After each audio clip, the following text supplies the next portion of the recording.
वृंदावन की एक संकरी गली में ठाकुर जी के एक मंदिर के बाहर भंडारा लगा था। चारों ओर भीड़ थी। कोई खीर ले रहा था, कोई पकोड़े, तो कोई समोसे से थाली भर रहा था। उसी भीड़ में एक वृद्ध संत खड़े थे। वे एक कोने में खड़े होकर सब कुछ शांत भाव से देख रहे थे।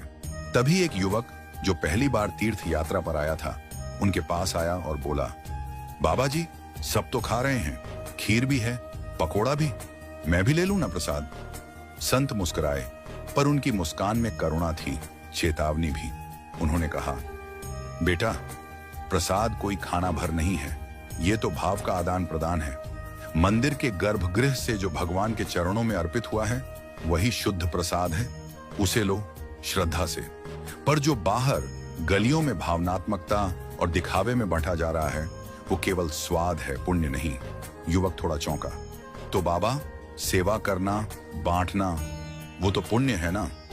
संत बोले, जरूर, जो बांट रहा है उसका पाप कटता है, लेकिन जो खा रहा है, यदि वह विवेक नहीं रखता तो उसके पुण्य नष्ट हो सकते हैं।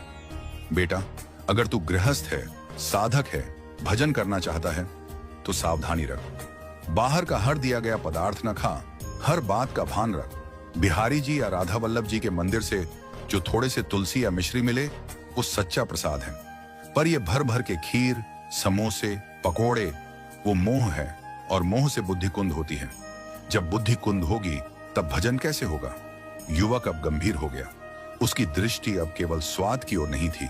अब वह सोचने लगा, क्या मेरा लिया हुआ मेरा ही पुण्य खा रहा है? संत ने आगे समझाया, धामों में जब तू भोग पा रहा हो या किसी आश्रम में रुका हो, तब भी विवेक रख। केवल उतना ले जितना वास्तव में आवश्यकता हो, और याद रख, कहीं भी फ्री में पानी भी मिले तो उसके बदले कुछ अर्पण कर देना। 2 रुपए भी रख दोगे तो अच्छा है। यह आदान प्रदान की मर्यादा है, यह श्रद्धा है, यह तिरस्कार नहीं, सम्मान है भगवान के और अपने पुण्य के भी। युवक की आंखों में अब भाव थे, कृतज्ञता के और नई सीख के। वह अब समझ चुका था कि प्रसाद लेना केवल खाना नहीं है, यह एक आत्मिक निर्णय है, यह भावनात्मक नहीं, आध्यात्मिक है। उसने हाथ जोड़ लिए और धीरे से बोला, अब मैं बिना विवेक कुछ नहीं लूंगा। जहां ठाकुर जी की सेवा हो, वहीं झुकूंगा, वहीं लूंगा, बाकी कहीं भी। चाहे 100 रुपए का स्वाद मिल जाए, मैं अपने हजारों पुण्य नहीं खोऊंगा। संत ने आशीर्वाद दिया, यही श्रद्धा तुझे बांध देगी ठाकुर जी से। अब तू खाने नहीं, भोग समझ कर चलेगा। वह युवक उसी दिन से बदल गया। अब जब भी वह किसी भंडारे के पास से गुजरता, तो हाथ जोड़ लेता और मन ही मन भगवान से कहता, हे प्रभु, आप ही के चरणों